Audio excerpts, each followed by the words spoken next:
Welcome back, my friends, to the Jake Broe Show. Today we are joined by a most excellent guest, Artur Rehi, the Estonian soldier. I have a feeling we're going to knock him out cold with this interview today. For those not familiar with him, his channel is now, I believe, over 500,000 subscribers. He posts almost daily about the conflict between Russia and Ukraine. Artur, thank you so much for coming on my channel. Is there anything else you'd like to say to introduce yourself? Thanks for having me, man. Yeah, I used to say a lot, I'm an Estonian soldier, until they wrote to me from the army that I can say that I'm a reservist or a conscript or an ex-conscript, but not a soldier. But you can say They it. actually wrote you and said, stop calling yourself a soldier? Oh, they actually made me take down some videos, about 10 videos.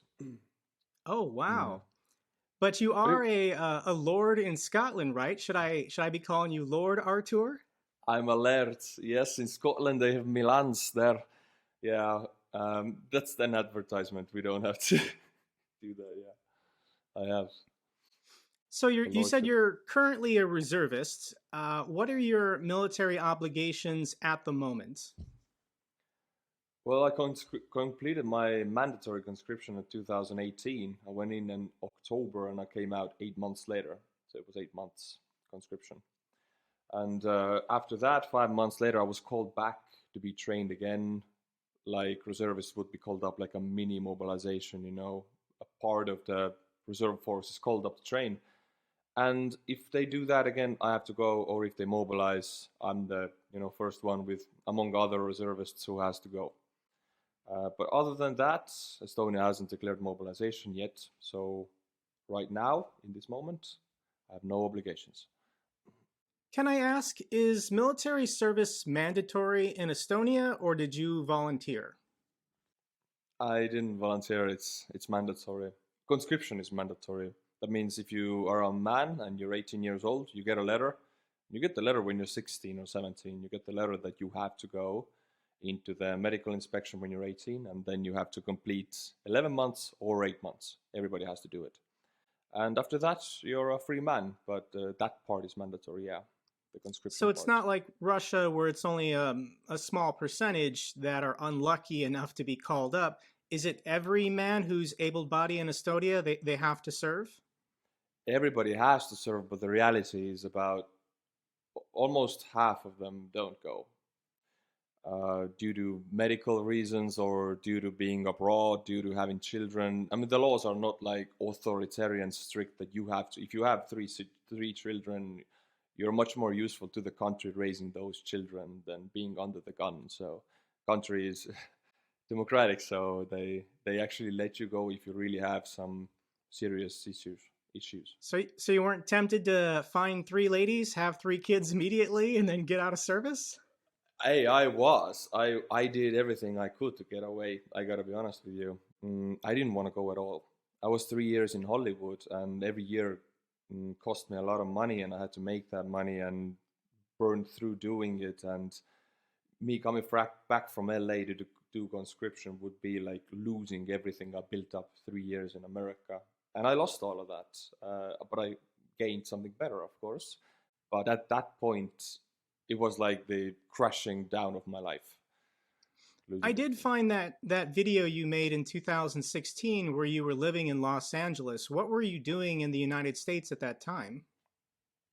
Well, my biggest dream at the time, all my life up until that time, was to become an actor, and in America, in Hollywood.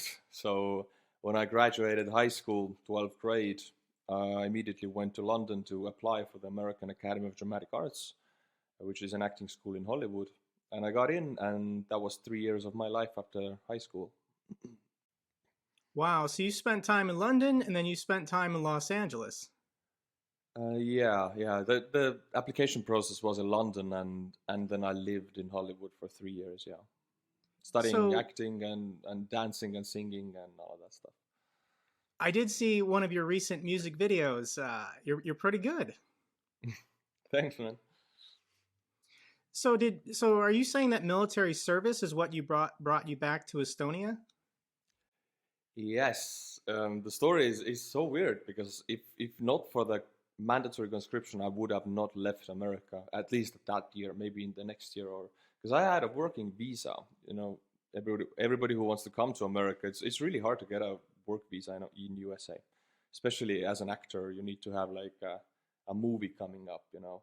And I had a 1 year working visa, which was a real big achievement for me at that time. And I couldn't utilize it. I couldn't use it because I was forced to go back to Estonia. So, you know. So I know, correct me if my history is wrong, but I believe that Estonia joined NATO in 2004. Can I ask you what your opinion is at this point? If Estonia and the other Baltic states had not joined NATO in 2004, do you think by 2022 Russia would have already have come to reclaim what they claim is once theirs? I think so. Yeah, I think not only Estonia. I mean, Russia views the Baltic states as like one area. This is an area we're gonna take. It's not three separate countries. So I think thanks to NATO and USA and Germany and those bigger powers in the military realm in Europe, I think we're independent thanks to those powers. I mean, without NATO and without the EU, I don't think the Baltic states would exist by now. So, according to Wikipedia, ethnic Russians make up about 25% of Estonia. Can I ask you, what is their perspective on everything that's happening? Are they mostly just ignoring it? Would you say some are for it? Are some horrified? Because I assume they're EU citizens. They're living in a country that belongs to the NATO alliance. What is it like there between the people who do ethnically identify as Russian versus those who are firmly pro-democracy and identifying as purely Estonian? Well, there is the tensions are higher, a lot higher between Estonians and Russians in Estonia also, and I cannot generalize because a lot of Russian young population in Estonia, they're very pro-democratic and very pro-EU. The weird thing is they don't speak Estonian language or even maybe English that good. They're Russians. They speak Russian. They're part of the Russian culture, but they're like pro EU, which is very weird. And there's this other part, mostly older people who remember the Soviet times, and even the police has to deal with them sometimes. You know, the symbols of war are really forbidden in Estonia, and they sometimes like wave them or propagandize them on the streets. And they are really like pro Putin, and they watch the propaganda shows every evening, and they don't watch Estonian news at all. They don't speak the language. So there's a huge split there, even in the Russian population. And there's a split between Estonians and Russians, and a lot of tensions with it, and you couldn't generalize at all. I remember in the 90s, there was this call for ethnic Russians in the old Soviet republics to return to Russia. And I've always wondered this, if they think Russia is so great and they love Vladimir Putin, then why don't they just cross the border? It's not that far. Why don't they just go back to Russia? Can you speculate on why they choose to remain in Estonia when I think Russia would welcome anyone who identifies as Russian back to their country? Well, well, first of all, yeah, Estonia is part of the EU, and our wages and living standards is compared to Russia is 2 or 3 times higher. Almost the pensions, for example, old people who live in Estonia, they get EU pensions, Estonia pensions, which are like even 5 times higher than Russian pensions. So if they would go back, they would choose to be very poor, which nobody wants. They have good life here in Estonia. I mean, they can speak Russian. It's a democratic society. Nobody bullies them for being Russian. They get money from it. It's good life for them. I mean, I would live like that if I wouldn't be Russian. But the second part is that Russia would welcome them back. It's not entirely true, because people from Donetsk and Luhansk who got the Russian passport 5, 6 months ago with this propaganda, show, let's give them all passports. 1 month ago, they were all denied entry into Russia. Their passports, they have Russian passports, they're Russian citizens, and they cannot go into Russia. Russia does not want them. So It's mainly for propaganda that we welcome all our people, because nobody actually wants to go. They don't have to follow up on that, because nobody goes. Because if they try to go, they were denied entry. But in Estonia, Russians don't want to leave, definitely not. I think with most people, there's always this longing for the past, this belief that no matter how good you have it today, yesterday was always better. People who get older in age kind of have this perspective in life. Yeah, But I have it right now. I just can't imagine that people would want to go back to the way it was. Maybe people in their 60s or 70s thinking that life in the Soviet Union in Estonia in the 1980s was better. What can you give any kind of examples of how Estonia has changed over the last 20 years since they've embraced democracy and EU membership? And like you said, standard of living in Estonia is 2 to 3 times higher than Russia.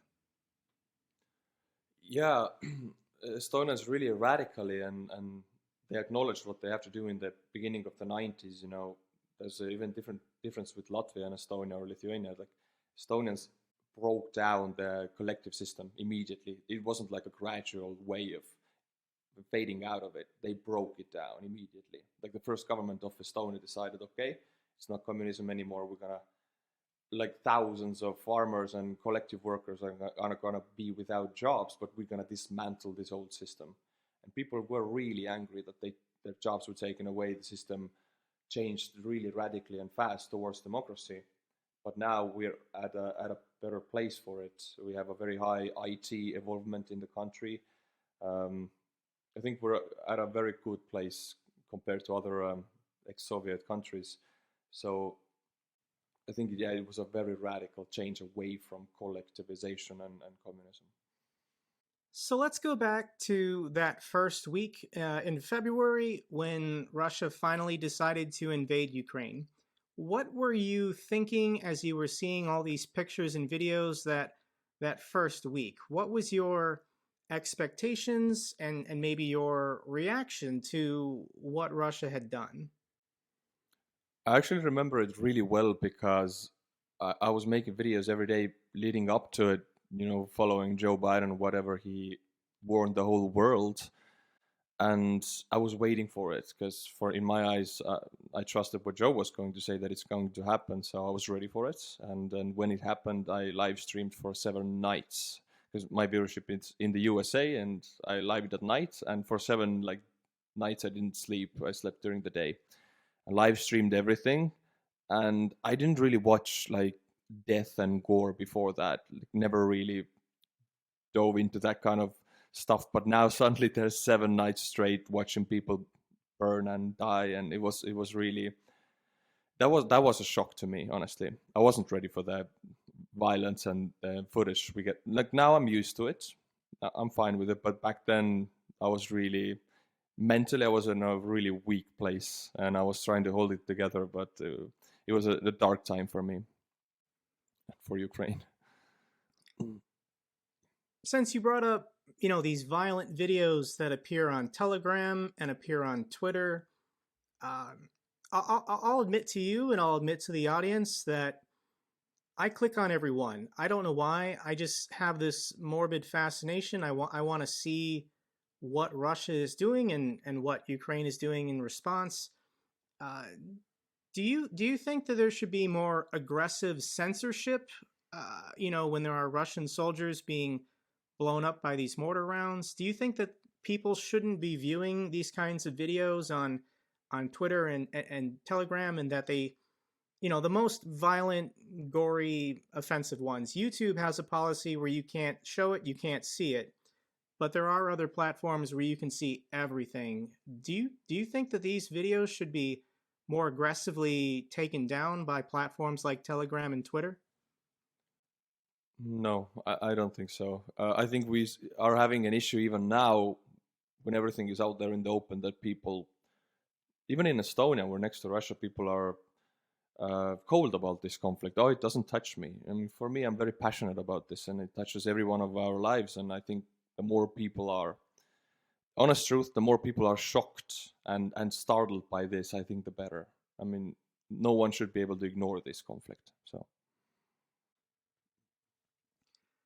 So I want to continue getting your perspective as an Estonian.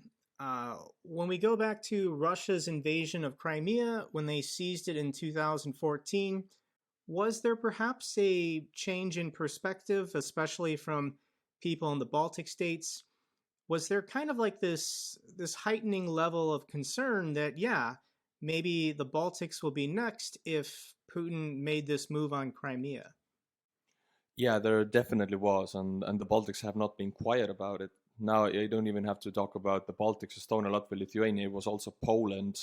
Those four countries were screaming all these years, actually, in the European Parliament, in NATO, in United Nations, and nobody actually took us seriously because we were, uh, fear-ridden small countries. They're so, phobias, Russophobic countries because of their history. But yeah, for Estonians, this war, and for Ukrainians also, this war started in 2014. It didn't start 7 months ago. And this is just a continuation of this conflict, another hot phase of it. So Estonian army definitely was in a heightened state. On social media, I've seen Estonian volunteers who have gone to Ukraine to fight. Do you personally know anyone from Estonia that has gone to Ukraine to participate in the war?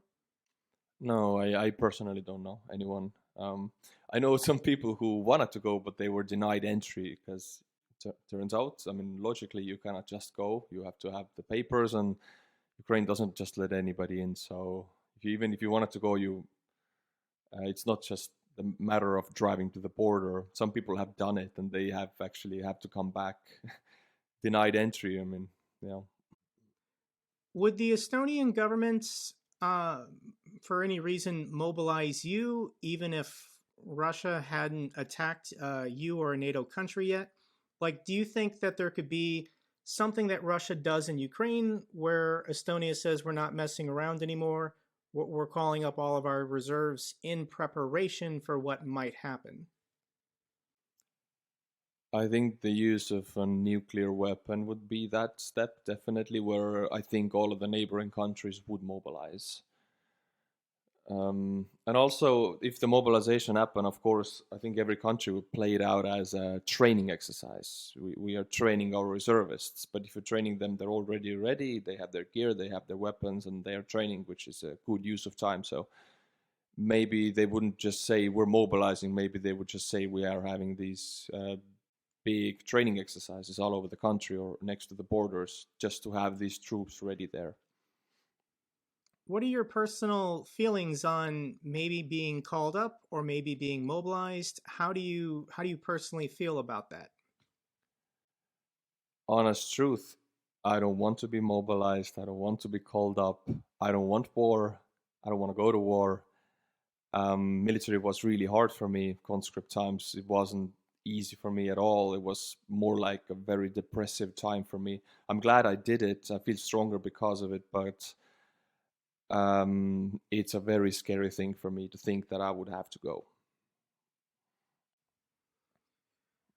I understand, being your proximity, being so close to the Russian forces in St. Petersburg and Moscow. For my audience who doesn't know, I'm a former nuclear and missile operations officer in the Air Mm. Force, and I am in the inactive reserve here in the United States, meaning that if something were to happen, more than likely I would be the first person called up. So, what would trigger that here in the United States?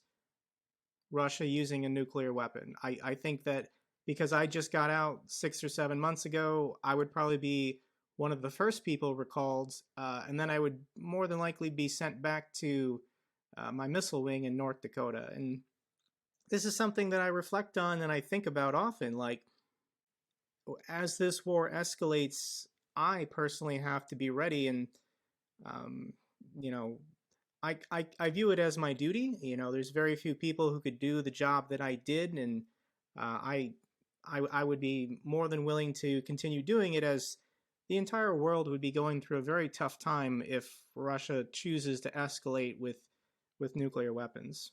So this would even have, they would call you up even if they use tactical nuke, a very small yield nuke in Ukraine, they would still call up the reserve? It all depends. I mean, yeah, it all depends on the intelligence they get, whether or not it could continue to escalate. Yeah, I don't know. We're in uncharted territory. Yeah.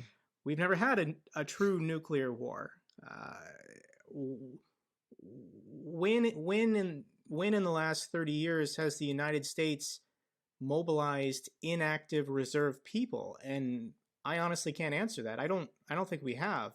We have stop No. loss, and we call up reservists. We have true reservists that do 1 weekend a month, 2 weeks a year to maintain all their currency. I'm not doing that in the inactive reserve. I'm basically out, but they have me on call for 3 years You're still, in the event of oh, emergency. that's 3 years. So, but you say inactive reserve. If that 3 years passes, what would you be then? I'm just officially done. Oh, okay. Uh, so when I joined back in 2016, or yeah, 2016, it was an 8-year contract, and I served on active duty for almost 6 years. So it's slightly under 3 years. It's like 2 years and 4 months. I just round up, but that is my inactive reserve time, where if there's an emergency, they can call me back. Oh, okay, okay. Yeah, they call in Estonia reservists, they call hot reserve is 3 years, 3 years conscripts who completed conscriptions 3 years ago. That's a hot reserve, and after that there's a cold reserve, which is called up much lesser. You know, every 5 years you'll be called up if you're in a cold reserve, but if you're in a hot reserve, you might be called up 3 times in 3 years. So, yeah. Let's transition and talk about the economy in Estonia. Somebody in the comments thread, when I announced you'd be on the show, they said that Estonia has the highest inflation rate in the EU right now. Can you confirm that? Like, what are you noticing as far as the economy in Estonia, especially since the war kicked off in February? Yeah, according to the statistics, our inflation rate this year, 2022, is 25%, which is the highest in the EU. But on the streets, in the stores, you just notice the prices are more expensive by a quarter, 25%. But people still drive their cars, people have apartments. I mean, from outside, maybe it might sound like a huge catastrophe, which it can be. It has a potential to be that. But living here, you don't see anything changing. Uh, I mean, you don't see inflation, of course, but nothing looks different. I just know the numbers and they're sad. So, are you having any kind of shortages? Like, is there anything that you're noticing is way more expensive or very difficult to get now? That is the weird part. I mean, we're next to Russia. We're up north and in the east, and we have everything. Honestly, the shopping malls are filled. New malls are opening every month. We have Lidl now. We're about to get Target, maybe. I mean, people are investing here still, and it's weird. It's. I understand why some of the Estonians, some of my countrymen, are like, "Oh, this conflict doesn't touch me," because life here hasn't changed at all, like, compared to Ukraine. And for me, it has, because I'm very much connected to it. But you could live in Estonia that you could be blind to this conflict almost, or to the Well, inflation if you have money. that's good news then. I guess. Is the border between Russia and Estonia open, or like, are people still going back and forth, or what's the border situation look like? Estonia was one of the first countries to close its border for tourism, so no Russian tourists can come to Estonia. From the Russian side to come to Estonia, you need to have the papers, either the permit to live in Estonia, or if you want to be a tourist, you have that kind of papers. So right now, you can only cross back and forth if you have relatives or if you have a permit to live on either side. If you just want to come for recreational purposes, it's not possible anymore. And Estonia did it right before the mobilization to avoid the hordes of Russian men, escaping the mobilization. And Finland was just a little bit late to it, and they got about 10 plus thousand Russian men escaping the mobilization. And this, in my eyes, is a security threat. So, yeah. All right, next question is going to be a two-parter. Part one, do you see a situation where maybe a year from now, economically things get worse in Russia and the state starts to fall apart? And if Russia politically and economically starts to collapse in on itself, would Estonia be willing to allow in maybe refugees, people trying to flee internal strife as Russia just falls into chaos?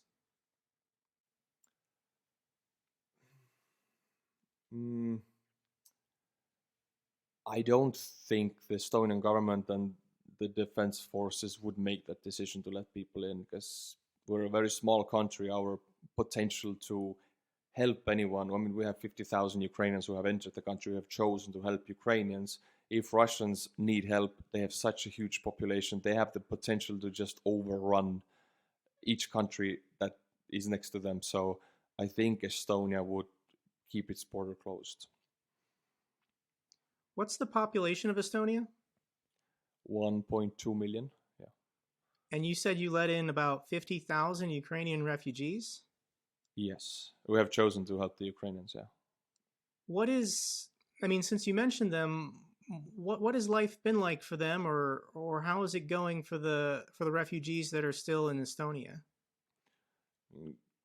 These Estonians who help Ukrainians are really fanatical about it, and they really, people give away free stuff, and there are rallies to give stuff to Ukrainians and to find places to live, and if they have children, to give children stuff. I think, as much as I've heard, that Ukrainians are quite satisfied in Estonia, because people are really, Estonia really suffered under the Soviet occupation, and we share this pain. People haven't forgotten this, so I think Ukrainians are pretty good in Estonia.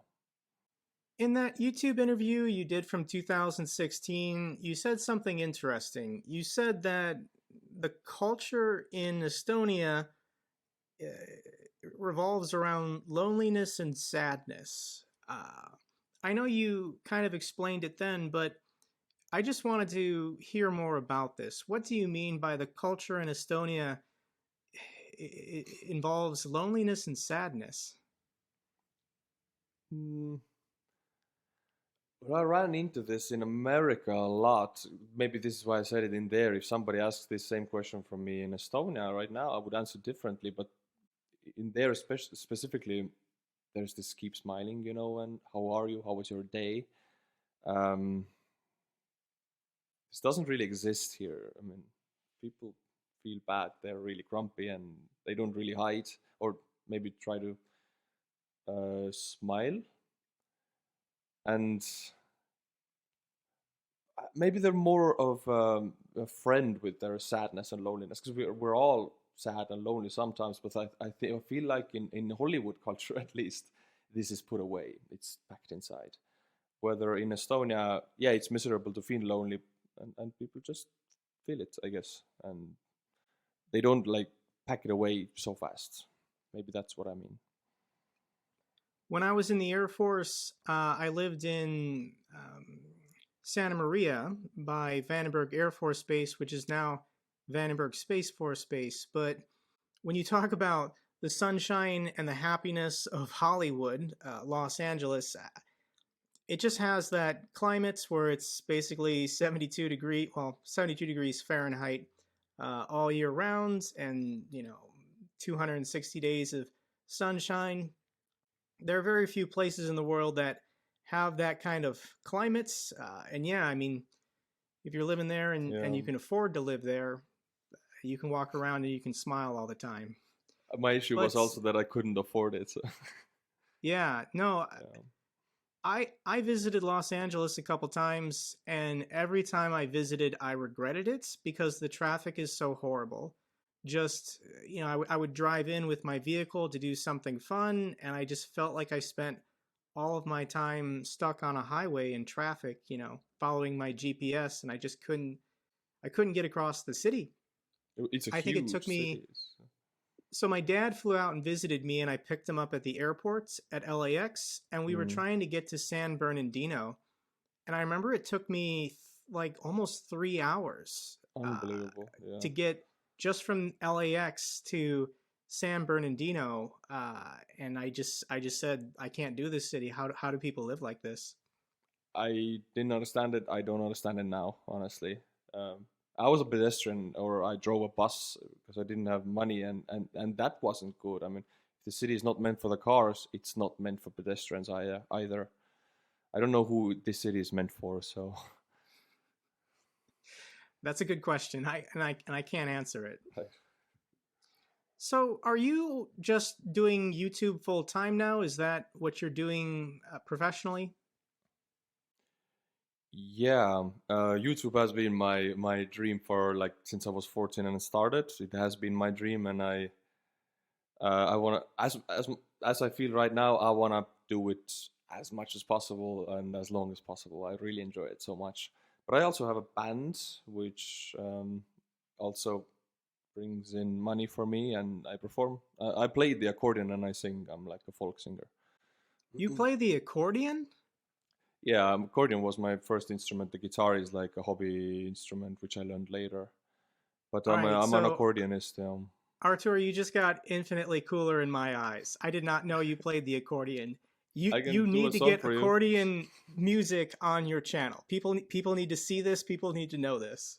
I have some songs up, but they don't get so many views, so they're not like pushed by YouTube, you know. But I have put some up. It's the impact to the people who see it, not the view count that matters when it comes to accordion music.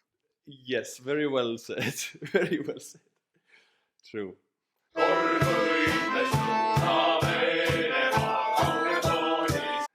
Yeah. So I guess you do get that social impact from being in a band and making music, but can I just get your personal perspective on being a YouTuber?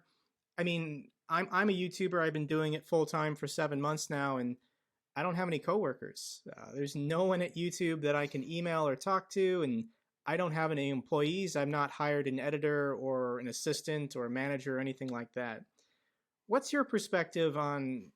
Yeah, I mean, this is kind of an unusual career field that both you and I are doing right now. But what's your personal reflections? And I'm just asking you as one YouTuber to another now.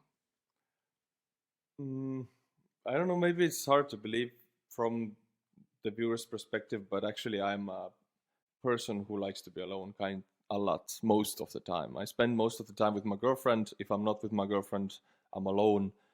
And these very rare occasions when I want to be with somebody, I have some friends. But I really enjoy YouTube because I don't have to talk to people.